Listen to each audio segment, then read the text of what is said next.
This video is going to be hard to make. I'm just going to rip off the Band-Aid, drop the bomb. I will not be competing at the WBFF Worlds this year. May for me was such a challenging month, and I was mentally fighting with myself pretty much every day. And I know that post-show, you're in that dopamine deficit for like 4 to 8 weeks, but this was the hardest I mentally had to fight with myself in I don't know how long. You know, like wake up, get your long cardio done, show up. I just wanted to stay in bed and curl up in a ball. If you guys have been watching my videos, you'll also recall that from April to the end of May, I also had a couple of binging episodes. And I truly believe now, reflecting back, that was because I wasn't listening to what my body actually needed and wanted. And I was like, shh, no, we're fine. We're going to push through. We're going to be committed. We're going to be disciplined. And I was almost like I was really mean to myself. And the way that I was speaking was not conducive to shifting my nervous system into a calm state. One of the data metrics from my Whoop that helped me verify that this was the right decision was all of May. My HRV, my heart rate variability, which kind of measures the amount of stress that your body is under. My HRV for May was somewhere between 60 and 70 pretty consistently. And in April going into prep, it was somewhere between like 90 and 110. So it had decreased quite a bit. The day after I had a conversation with Hattie, nothing else changed in my routine. My diet was the same. My training was the same. My sleep was the same. But the moment I expressed it and I said it out loud to my coach, I don't want to compete. The day after, my HRV went up to 110. And then the day after that, it was 123, which is the highest it's been for all of 2023, period. So that just goes to show you that my body was so stressed from me trying to push through in this decision. And since then, my HRV has gone back up to anywhere between like 85 and 120. So it truly was a weight lifted off, not of my shoulders, but off of my nervous system.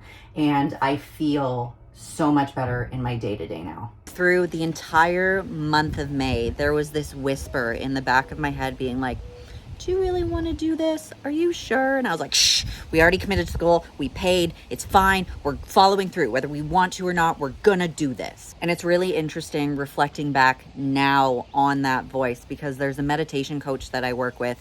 And one of the lines that he uses on the regular is, the voice of greatness whispers.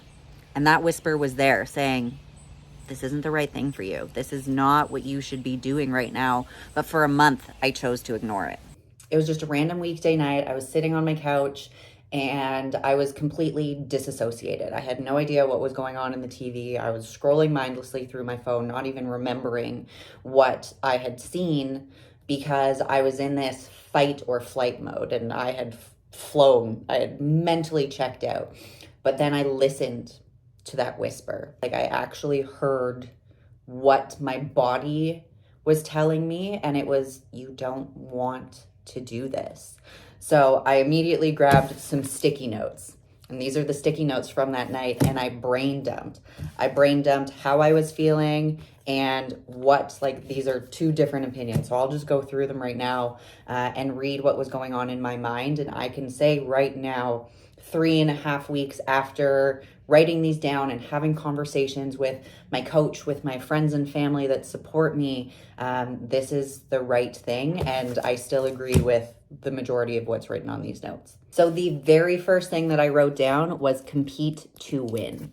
I am a very, very competitive person, and the only reason I put myself into competitions is because I know that I have a chance at winning. And after dieting down for my pro debut, after taking 3.5 years off of the stage, focusing on building and growing and being in a calorie surplus, I am still not big enough, muscular enough as a fitness competitor to do well at the world championship stage. So I would be going up against women who have been pros for 5 to 10 years. And after seeing what I look like that lean, I know that I still have work to do. I was mentally fighting with myself, being like, why are you continuing to diet down and lean out and preserve muscle mass, but also potentially lose some muscle mass? Because that's what happens when you're in a calorie deficit, when you know you're not big enough to be a top 5 world fitness pro. So that was one thing that was really, really weighing on me, was like, why am I getting leaner when I know that for me to do well, I have to get bigger. I have to put on size. So what I'm doing right now is shifting into a reverse diet, going into a building phase. And I don't even know if I'm going to step on stage in 2024. It might be 2 or 3 years for me to continue to put on more muscle. I would rather take more time away from the stage so I come back the best I ever have. And that's what I did in April. But I recognize that my best still isn't where it needs to be. I am proud, but I'm not satisfied. The second sticky note is I am not a compete for experience type of person. I want to go in 100% confident, knowing that I have it. But I know that if I were to step on stage in August, I don't have it. And it's not that that goal is going anywhere. I'm just shifting phases towards that goal. I will step on the world stage. I will work towards being a world champion, but I need to enter a different phase right now. It's not the prep and step on stage just for the experience to figure out where, because that's what I was initially telling myself after Florida. I knew I wasn't big enough, but I was like, oh, let me go see how I measure up against the pros. Why do I need to do that? I know I need to go build. So that's what I'm going to be doing. And I love training again. I love getting into the gym. These new cluster sets that Hattie has me doing are amazing. I love being strong. And I also like eating food. I'm not quitting prep. I'm still in it. I'm just in a different phase. And that's one of the things that Hattie says is when you decide that you are going to step on stage, it doesn't matter if you're in a dieting phase or a maintenance phase or a building phase, mentally you are in prep. So I need to keep that mentality of, even though I'm not working towards a stage date that I have right now, I am working towards being a world champion level athlete that shows up to her training, that honors her process and puts in the work. Even if I'm not in my dieting, cutting, leaning out stage, I am still in a competition prep. I am going to be in a competition prep for a year, 2 years at least. It's just a different phase of it. One of the other things that Hattie is really, really focused on, and I appreciate so much about her as a coach, is what is your why? And my why for Florida, even though I couldn't put it into a ton of words, like I was doing it for me and it was this like burning desire in my chest. It was like, why are you doing this? Like, I want it. I have been looking forward to it. I'm doing this for me. I'm not doing it for anyone else. However, when Florida finished, and we were, transitioning end of April, post-show blues are always difficult to go through. But in May, when I was trying to pick up the pace and get back into prep, I was like, what is my why here? That burning desire, that urge to put in the effort in prep, it wasn't there. I wasn't finding it enjoyable. And when I was thinking of my why, the only thing I could think of was I'm doing this for other people. I'm not doing it for myself. I had clients cheering me on, being like, oh, you're so inspirational. So I was like, what are they going to think of me? Are they going to see me as less of a person for changing my mind and not following through on this goal that I said that I was going to achieve, even though it's not something that I want to do? But I had to reflect and be like, they're only cheering me on because they want to support me the way that I support them. And it was my goal. I said it was my goal. So of course people are going to support me towards my goal. I also had a bunch of clients saying that they would travel to Vegas to come and watch me compete in August. And I was like, oh my God, they're already putting in this mental effort of planning a trip and coming to see me. I don't want to let them down because they're putting that in for me. My brain came up with so many different hypothetical what if stories of how people would respond when I told them I didn't want to compete or that I wasn't stepping on stage.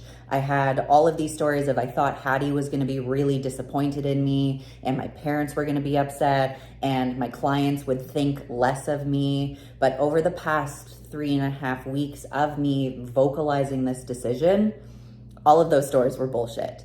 So every single person that I have shared my decision with has been nothing but positive and supportive, and they have shown love, and they have expressed that they're proud of me for understanding and vocalizing my needs and my wants.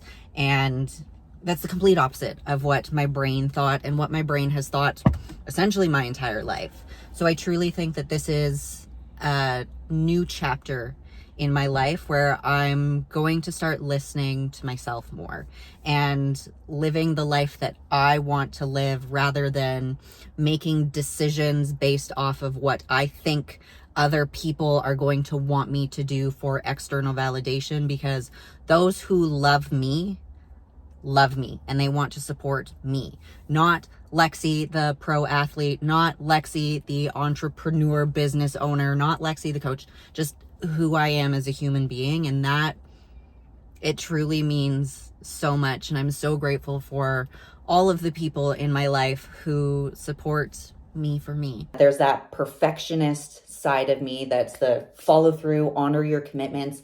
And honestly, this is the first time in my life that I have chosen to listen to what I want and not follow through and change my mind and be okay with changing my mind. And that was really fucking heavy. Like reflecting in the past of all of the things that I did just because at one point I said that I would do them, even though in that process there was something inside me being like, you don't want to do this, but I followed through anyways at the cost of my own mental health and well-being, for the validation from other people. I thought the only way for people to like me was for me to follow through and achieve and do the things that I said that I was going to do, so people would be proud of me and I would inspire other people. And it was really heavy.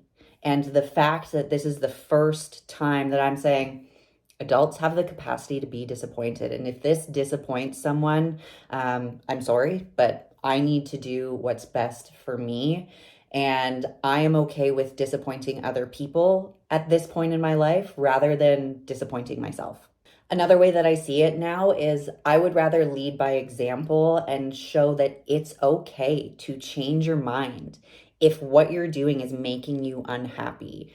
Now, there are going to be hard days. I will acknowledge that. Like when I go back to my Florida prep, I'm going to say I enjoyed about 85% of it, which means 15% of the time was really fucking hard and I was unhappy, but my why was really strong and I was working towards something that was going to make me really proud. Other things that I put on the sticky is, what do I want for the next 3 to 6 months of my life?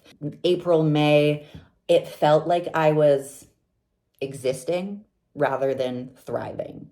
I want my business to thrive. I want my clients to thrive. And mentally, I know I need to thrive for that to happen. And I can say 3.5 weeks in, I'm not thriving yet, but I'm on the way there and life feels way more manageable. I'm better able to show up for the people and the things that need me in my life compared to where I was in May. Florida prep experience was everything that I hoped it to be. And I feel like it fulfilled that part of me right now. And I need to focus on being able to build this physique, to build the LadyTheFUp community, and to rebuild some relationships that I put on the back burner while I was focusing on myself from December to now. On top of I want to thrive, I got into a little bit more specifics about what I want on that day.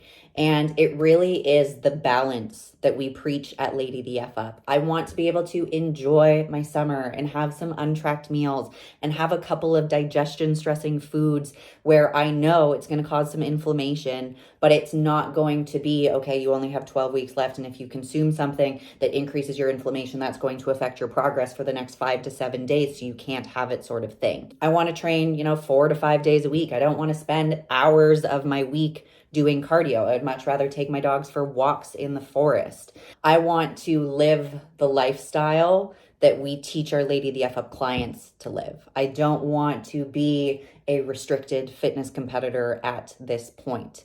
I did that for the first chunk of the year. I loved the process, but now I'm ready to transition to a little bit more flexibility and put on some more body fat. You'll see I'm not as lean as I was, and I'm okay with that. I'm stronger than I was. I have more energy than I did. I am sleeping way better, and I am happier. And that's what I want. That's what I want for my clients. I want you to be happy. I want you to be able to enjoy life and take care of your body and your mind at the same time. For those of you that have been following along with my journey and watching my weekly videos, first of all, I want to say thank you so much for your ongoing support.